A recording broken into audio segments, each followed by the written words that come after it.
My simple position is, let's stop it before it's too late. It's all silly.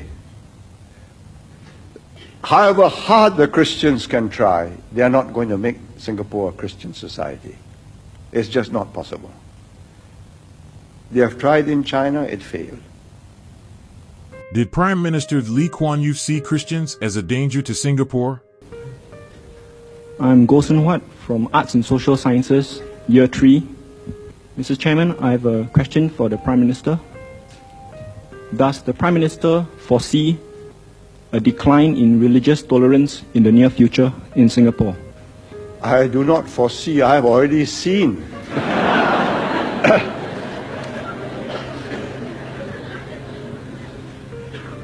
I start off with 1950. 45, I was too young, too busy with my own career. I came back and started practice in 1950. Religion was not an issue. But then you see, Islam had not gone through a resurgent phase. India had got independence, and a secular generation of leaders were in charge, Nehru. In Ceylon, you had a very westernized elite that took over.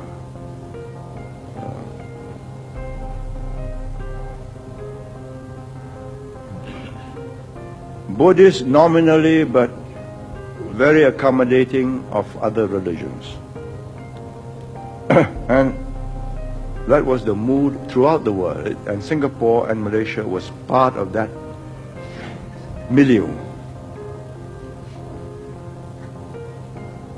The climate has turned harsher. If you read Mark Tully on his book on India, he's the BBC correspondent in India, he points to Mrs. Indira Gandhi as the person who made India more Hindu. Because according to him, she was faced with a different situation, and she decided to rally the North, which was Hindu, by appealing to the Hinduness. Meanwhile, of course, Islam had gone through a resurgent phase. But now it has a political tinge to it. It's a riot about power, about the way the Hindus were governing India at the expense of what Muslims claim to be their rights. I did not expect this to affect Singapore, but it has. A resurgent Islam is a fact of life. A resurgent Christian group going out proselytizing, evangelizing, was totally unexpected. We had always taken a free and liberal attitude, and we assume that people will be sensible and live and let live. But you have this evangelist man called Seward, Nick Seward, some redemption church, what does he call himself? Seward. He says, go out and convert the Muslims. You are entitled to do so by the Constitution. Well, that's not very helpful, is it? It's reached a point where finally the Buddhists came to see me and said, would I open their conference? Because they also feel, what's happening? I thought we were going to live and let live. If this is what is going to happen, I'm going to assert my rights. So I accepted. And he gave me beads and so on. Well, I accepted it. Because nominally I'm a Buddhist. Now, that is the secret of tolerance. That you have a generation in charge, like me, by and large secular in our approach, definitely in how to govern a country, and only too ready to concede the spiritual to personal beliefs to whichever religion or religious group can convince you, provided the two are kept separate. That the religion contests your right to believe in certain values, but not to the extent that you push a government into implementing those values at the expense of other groups. Muslims tell me that's not possible. Islam is a total, all-embracing philosophy.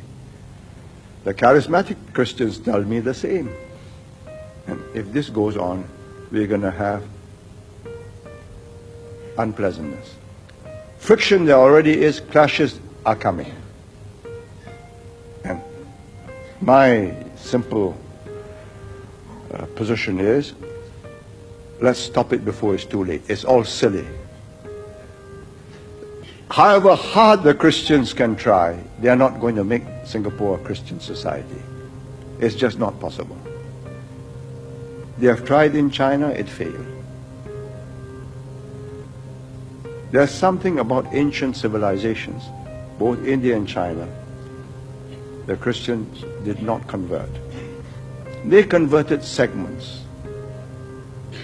You may say it's superstition, that Kuan Yew or Tapa Kung are all superstitions. You may say Ganesh with his blue face and mighty arms is again superstition.